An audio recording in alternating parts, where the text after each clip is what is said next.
Sir வந்து பார்த்துட்டு யார் கட் பண்ணாங்க அப்படிலாம் கேட்டு போயிருக்காரு.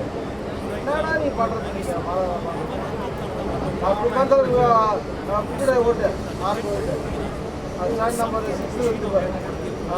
எல்லோ தெரியுங்களா ஸ்டாண்ட் நம்பர் 5 காமன் கொடுப்பான்னு தெரியும். அது கட் பண்ண டெத் அடிமலை பிளாக் ப்ரௌன் அவனோட போகணும்.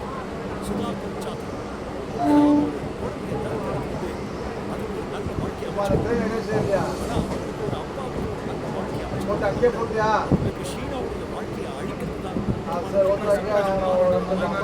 சார் எல்லா பின்னும் செக் பண்ண பாரு.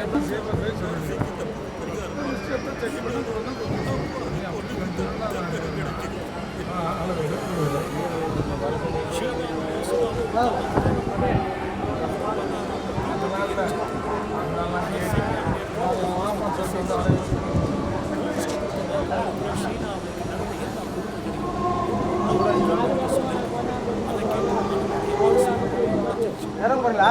ஆமாம் ஆமாம் எல்லாருமாவா வர போறீங்க? என்ன கிடைச்சது?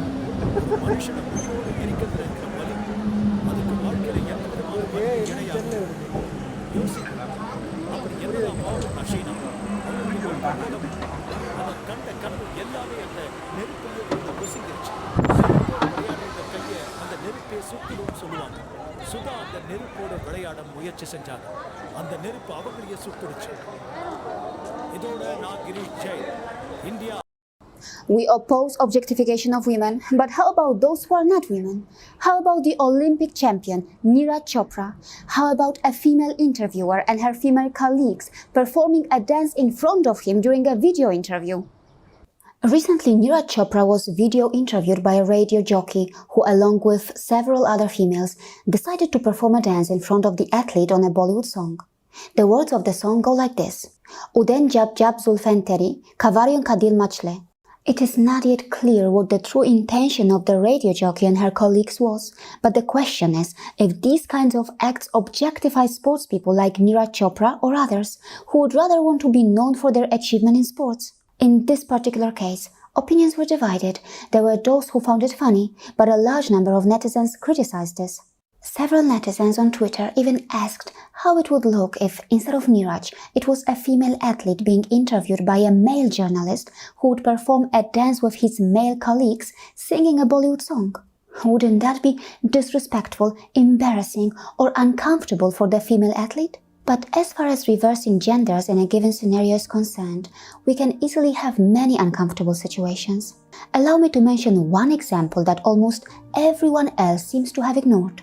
Perhaps you may have come across movies in which an injury to male genitals is portrayed as humorous or a funny situation.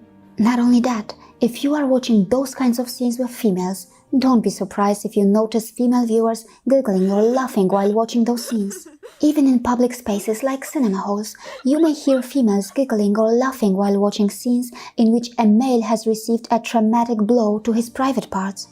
No, I am not talking about those movie scenes in which women in their self-defense hit back at a man or the scenes from action movies.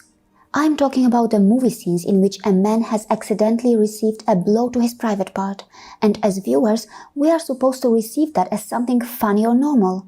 For example, even the film Yes Day, which is supposed to be watched by families and kids, has exactly that kind of troubling scene. But to me, it seems that there can be several objections to this.